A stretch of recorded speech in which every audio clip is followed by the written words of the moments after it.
the massive splashy ocean of 1980s Saturday morning cartoons, one show always seemed to be swimming in the wake of a giant. It had all the right ingredients: a killer theme song, a cool underwater world, and a bunch of quirky fun characters. They were tiny, they were colourful, and they had those iconic snorkels popping out of their heads. This was the world of the Snorks, a show that, for a brief, shining moment, was a weekly blast for kids everywhere. But almost as fast as they swam onto our screens, they vanished, seemingly pulled under by the competitive tides of the animation world. So why did this charming Hanna-Barbera cartoon, which felt like it was destined for greatness, fade into a nostalgic, "oh yeah, I remember that," while its biggest rival became a global powerhouse? The story isn't just about a cartoon. It's about ambition, a bitter rivalry, and a high-stakes business plan.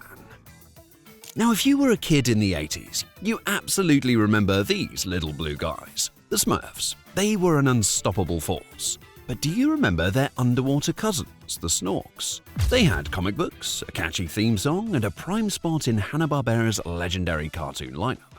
But what if I told you the whole reason the Snorks even exist is because a businessman wanted to create a show that could go head-to-head with the Smurfs, all born from a business relationship that went sour? So why did they find success only to get pulled from the Saturday morning schedule? Well, today we're exploring the underwater world of Snorkland to get the complete story of the rise and the fall of the Snorks.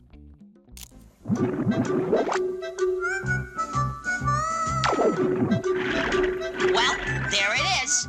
Wentworth Palace. Too much, huh? I'll say it's like, Totally snorking. And our story starts not in an animation studio, but in Belgium. In the late 1970s, a businessman named Freddie Monnikendam was a key figure in bringing another group of little blue characters to TV. He helped broker the deal that brought Peyo's The Smurfs to Hanna-Barbera and NBC. However, Monnikendam, who was involved in merchandising, and Smurfs creator Peyo, reportedly had different ideas for the show. Peyo wanted a faithful adaptation of his comics, while Monnikendam saw the potential for a more mainstream commercial series. This disagreement over rights and profits soured their business relationship. Frustrated, Monnikendam decided if he couldn't have a piece of the biggest cartoon on television, he'd create a competitor to beat it. He just needed his own army of small, colourful creatures. And he found them in characters developed by Belgian comic artist Nick Brocker. Now, these characters, first conceived for the Spirou e Fantasio comic series, would become the Snorks. Monnikendam acquired the rights, formed a partnership with the animation giant Hanna-Barbera, the very same studio behind the Smurfs, and the race was on. Now, the mission was simple: create the next Smurfs. A short pilot was reportedly produced for NBC to pitch the series, though it has never been fully released to the public. The pitch clearly worked. On September 15th, 1984, the Snorks premiered on NBC, diving straight into the fiercely competitive waters of Saturday morning television.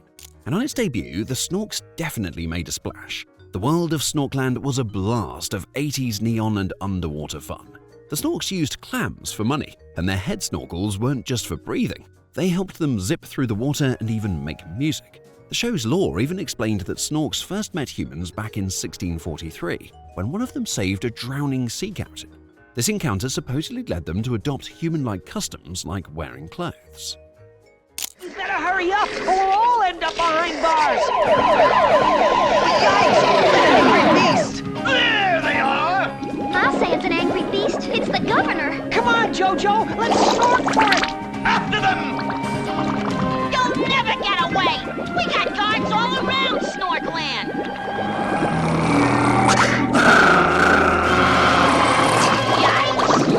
The main cast featured the heroic all-star Seaworthy, his brainy friend Casey Kelp, the slightly clumsy Dimmy, and the stylish Daphne. And right from the start, the Snorks had a more balanced male-to-female cast, unlike the Smurfs, which famously began with just one female character. This teen-focused vibe gave the show an energy that some viewers found more modern and relatable than the Smurfs' village life.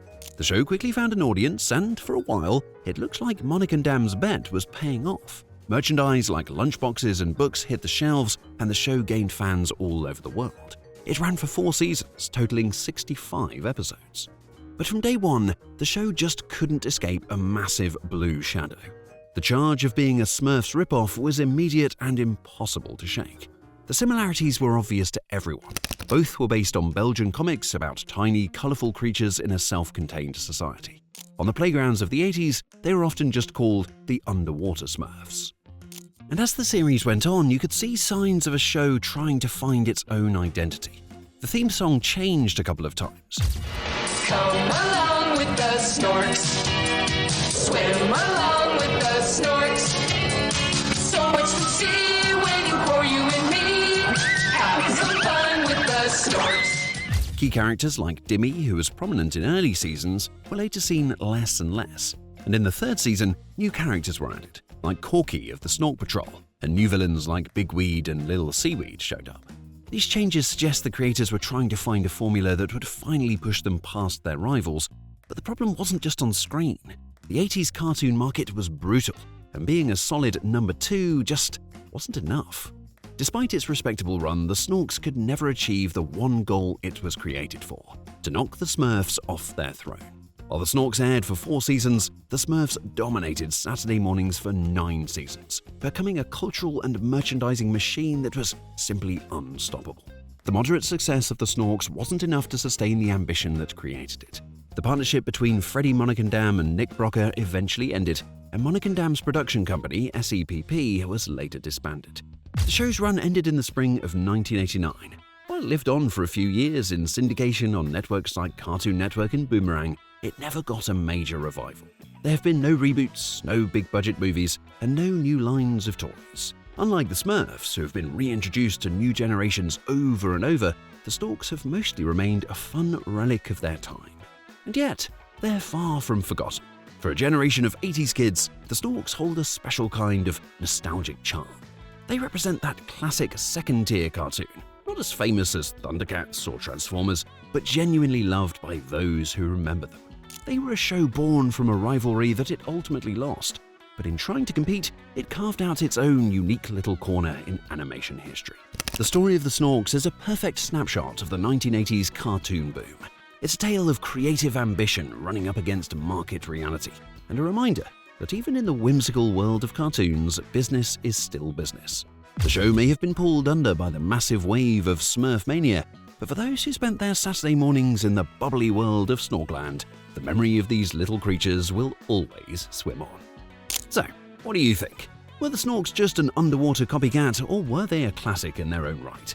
Let me know your favourite memories of the show in the comments below, and if there's another forgotten cartoon you'd like me to look into, tell me all about it.